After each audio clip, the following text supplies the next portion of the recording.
الحمد للہ رب العالمین والصلاة والسلام علی محمد الامین اعوذ باللہ من الشیطان الرجیم بسم اللہ الرحمن الرحیم۔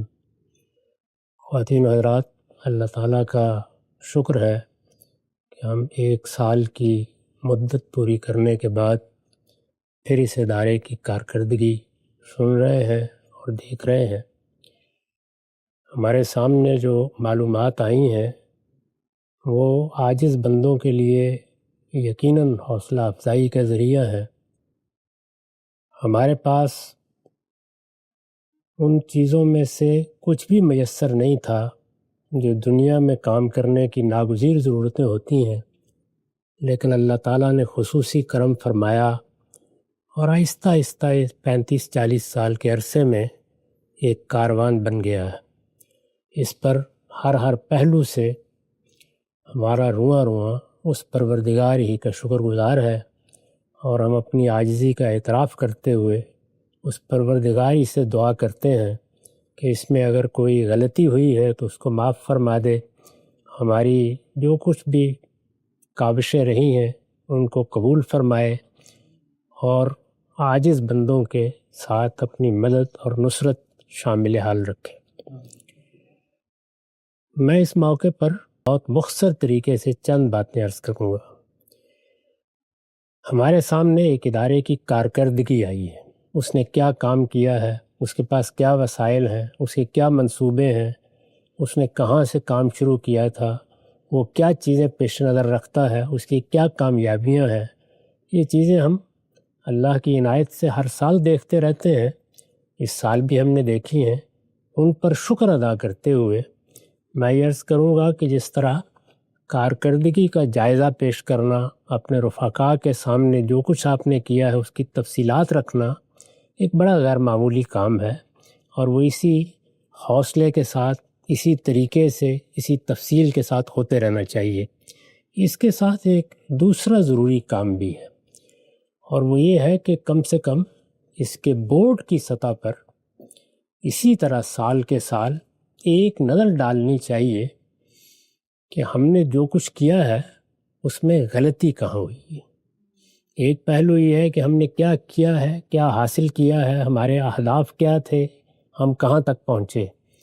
اس پر میں نے عرض کیا کہ اللہ کا شکر ادا کرنا چاہیے، لیکن خود احتسابی بھی ناگزیر ہے، اور وہ ہر پہلو سے ہونی چاہیے۔ یعنی ایک نظر ڈال کے دیکھنا چاہیے کہ ہم جس فکر کی بات کرتے ہیں اس کے بارے میں ہمارے ہاں کوئی انحراف تو راہ نہیں پا رہا۔ اگر کچھ ایسا ہو رہا ہے تو اس کو ہم نے کتنا سمجھا، کتنا دیکھا، اور اس کے لیے کیا اقدامات کیے ہیں۔ پھر یہ کہ جو اس ادارے کا مقصد قرار دیا گیا ہے، اس کی سرگرمیاں، اس کے کام، اس کے منصوبے کیا اس مقصد کے ساتھ ہم آہنگ ہیں، اس کا بھی ایک جائزہ لینا چاہیے۔ بعض اوقات جب انسان دوڑ رہا ہوتا ہے تو وہ فراموش کر بیٹھتا ہے کہ ہدف کیا تھا، کس چیز کو پیش نظر رکھ کے ہم نے اس سفر کی ابتدا کی تھی۔ تو ایک جائزہ لینا چاہیے 1 یا 2 دن کی نشست میں کہ ہمارے پیش نظر ایک مقصد ہے، وہ مقصد لکھا ہوا موجود ہے۔ اس ادارے کی دستاویزات کو آپ دیکھیں تو اس میں اس کو بہت مختصر طریقے پر بیان کر دیا گیا ہے۔ اس کو ایک مرتبہ پھر یاد کر لینا چاہیے، پھر سامنے رکھ کے دیکھ لینا چاہیے، پھر اپنے کام کا جائزہ لے کر اندازہ کرنا چاہیے کہ اس مقصد سے کہیں ہم آہنگ ہے یا نہیں ہے، اور اگر نہیں ہے تو ظاہر ہے کہ یہ بھی ایک احتساب کی نظر ہوگی، جس کے بعد آپ اگلے سال کے منصوبے بناتے وقت یا اس میں داخل ہوتے وقت اس ہم آہنگی کو بہتر کر سکیں گے، اس کو پیش نظر رکھیں گے۔ پھر اس کے بعد ایک تیسری چیز یہ ہے کہ جب آپ کوئی اجتماعی کام کر رہے ہوتے ہیں تو ظاہر ہے کہ اجتماعی کاموں میں افراد ہیں، اور افراد انسانی ہوتے ہیں، ان کے مابین بہت سے جھگڑے ہو جاتے ہیں، بہت سے نزاعات ہو جاتے ہیں، بہت سے اختلافات ہو جاتے ہیں۔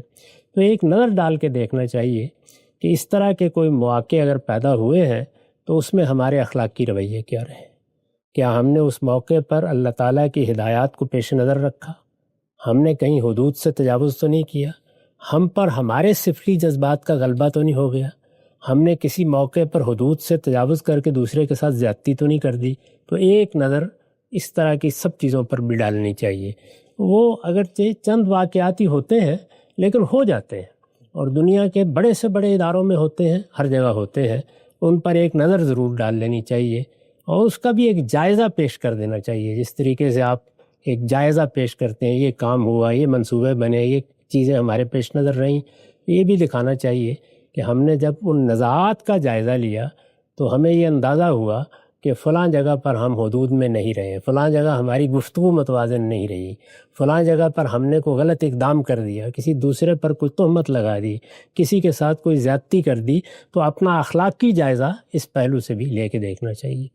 اسی طرح جو لوگ اس ادارے کو چلا رہے ہیں، اس کے ذمہ دار لوگ ہیں، ان کے علم میں ہے کہ یہ کام وہ فی سبیل اللہ کر رہے ہیں، اللہ کی راہ میں کر رہے ہیں، اللہ کی راہ میں کر رہے ہیں، اللہ کے لیے کر رہے ہیں. یہ توقع کرتے ہیں کہ ان کو اس کام میں اللہ کی نصرت حاصل ہوگی. قرآن مجید نے یہی تعبیر اس کے لیے اختیار کی ہے. تو کیا انہوں نے اجتماعی کاموں میں اور اجتماعی معاملات میں اللہ تعالیٰ کی ہدایات کو پیش نظر رکھا ہے؟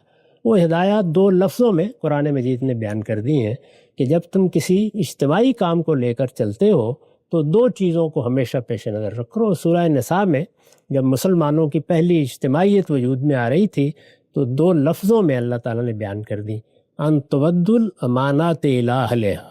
کیا تم نے لوگوں کو ذمہ داریاں دیتے وقت ان کی اہلیت کے مطابق فیصلے کیے ہیں، یا تمہارے تعصبات، تمہارے جذبات، تمہارے ہاں کسی شخص کا اثر و رسوخ وہ فیصلہ کن ثابت ہوا ہے؟ تو تمہارے فیصلوں کی بنیاد کیا رہی ہے؟ میرٹ رہا ہے، اسی پر تم نے فیصلے کیے ہیں؟ تو ایک نظر ڈال کے ضرور دیکھ لینا چاہیے کہ کہیں غلطی ہوئی ہو. ضروری نہیں کہ غلطی جانتے بوجھتے ہو، بعض اوقات نادانستہ بھی ہو جاتی ہے، تو اس پر بھی ایک نظر ڈال کے ضرور اپنا احتساب کر لینا چاہیے کہ ہم نے اس اصول کو ملحوظ رکھا ہے. اور دوسری بات اللہ تعالیٰ نے فرمائی ہے کہ جو معاملات بھی تمہیں پیش آئے اس میں دیکھو کہ اذا حکمتم بین الناس ان تحکموا بالعدل، کہ تم نے اگر کسی معاملے میں کوئی فیصلہ سنانا پڑا ہے، کوئی رائے دینی پڑی ہے، تمہیں حکم بننا پڑ گیا ہے، کسی نظام میں کوئی رائے دینی پڑی ہے، تو اس موقع کے اوپر کسی کا اثر و رسوخ قبول کر لیا ہے، کسی کی ترجیحات کو ملحوظ رکھا ہے، یا عدل اور انصاف کے ساتھ معاملہ کیا ہے، جس کا آخری درجہ وہی ہے جو سورہ نساء اور سورہ مائدہ میں اللہ تعالیٰ نے بیان کیا کہ ہر حال میں عدل کرنے والے بنو. یا ایھا الذین آمنوا کونوا قوامین للہ شہداء بالقسط. انصاف کی بات کرو، خواہ تمہیں وہ اپنے والدین کے خلاف کرنی پڑے، اپنے خلاف کرنی پڑے، اپنے اعزاء اقربا کے خلاف کرنی پڑے. تو کہیں ایسا تو نہیں ہوا کہ کسی عالم کو، کسی جلیل القدر قائد کو، کسی رہنما کو جس سے آپ محبت کرتے ہیں، آپ نے اپنے فیصلوں کے لیے مؤثر مان لیا، یا وہ فیصلے فی الواقع عدل پر کیے، انصاف پر کیے، اور اس میں ہر مرحلے پر میرٹ کو اور اہلیت کو پیش نظر رکھا.